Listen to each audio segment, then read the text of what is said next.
Welcome to How to Build a Model Steam Engine, Part 24.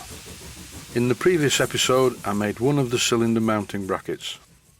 And in this episode, I'm doing the same, but this time I'm using an entirely different method to make the bracket.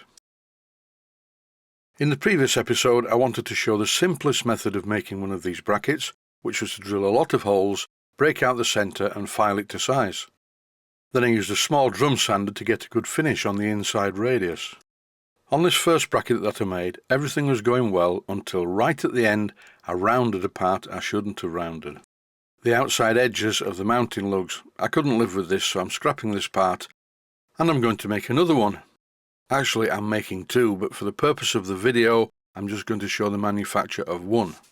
Apart from the accidentally rounded edges, this bracket was fine, so I've coated the new piece of steel angle that I bought with marking out blue. And here I'm using my scriber to just draw around the original part. I need to make two of these, so I'll take this opportunity to chop up some steel. For this I'm using my old bandsaw, and in no time at all I have another blank which I will use to make the second cylinder mounting bracket. Note the steel bolt at the back of the vise on the bandsaw. This is just for packing to allow me to clamp the angle using the swivelling jaw of the vise. This angle is the same size as what was supplied with the casting set, but it's slightly better quality and doesn't have rounded edges. And now I have three pieces of steel angle to make the brackets from. I only need two of them, but I'm taking no chances if I foul up again.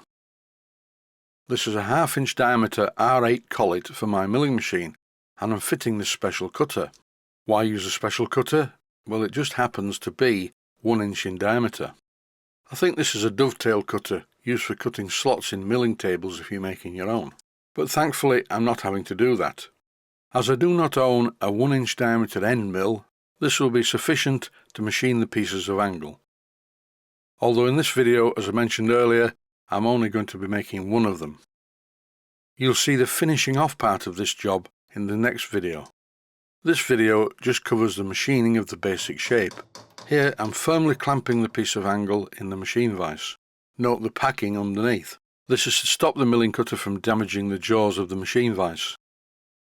Finding the centre of the piece of steel angle is surprisingly easy. All I had to do was line up one of the teeth on the cutter with the felt tip pen mark on the steel angle. I really should be using lubricant on this job. I did try it, but it smoked horrendously, so for the purposes of the video I'm risking my cutter in an attempt to show you how it's done quite clearly. Please note that I'm not taking very deep cuts. I found this cutter in a box in my workshop, which is also full of other cutters that are similar, and I can't remember where it came from. It's a very useful cutter though, especially for this job. And while the cutter's doing its stuff, I'd just like to take this opportunity to explain something. A lot of the tutorial videos that I make are during commercial work for customers.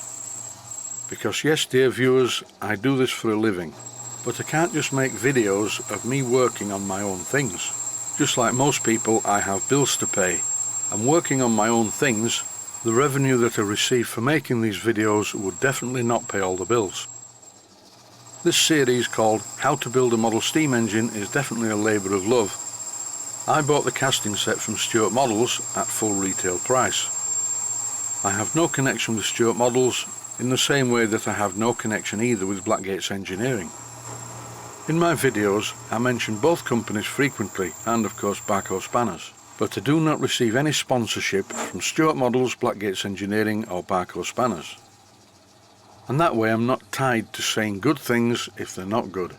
So if I use a tool that's rubbish, I will say this tool is rubbish.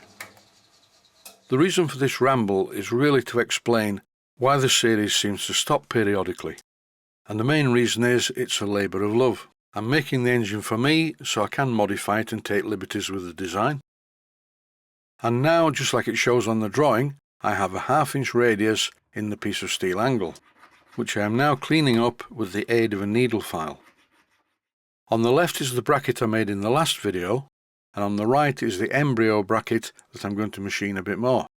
And as you can see, I've drawn around the mounting lugs on the underside of the bracket.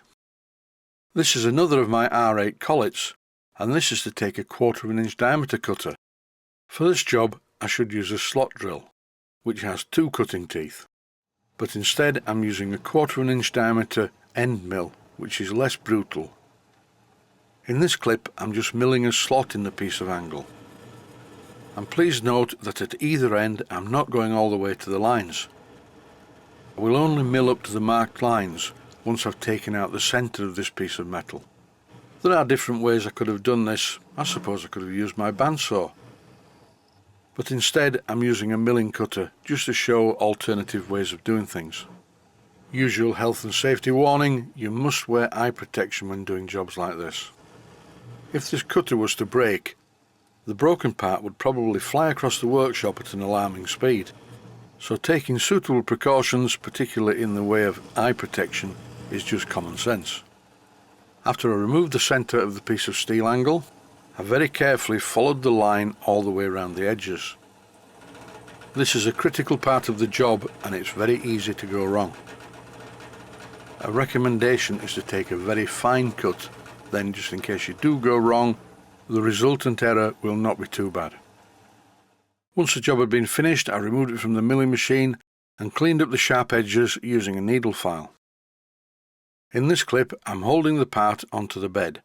I'm using a scriber to mark underneath it, so when I start to clean it up on the 1-inch belt sander, I will know just how far to go. A quick check and comparison with the original bracket that I made in the last episode is quite favourable. Now I need to cut the blank to the same profile as this one.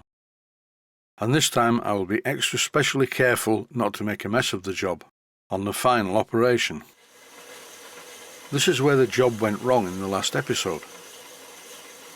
The angle was too shallow and the bandsaw blade cut into the bottom part. And it was when I tried to put this problem right that I realised that the bracket didn't look good at all. And no matter how many times I told myself, well, it'll be okay, it's only a cylinder bracket, well, the worse it got. Thankfully, the job didn't go wrong this time, and as you can see, it's not bad at all. The two lugs are a very good fit on the bed, and the milled 1-inch radius looks good. And once it's profiled, it should look like the first one, as you can see here. But that's in the next episode. That's it for this one. Thanks for watching, and I hope you found it useful. Please take the time to visit my Mainsteam Models website. Click on the section of the website that says Video Playlists. And by doing that, you will find it very easy to find other videos that you may like to watch.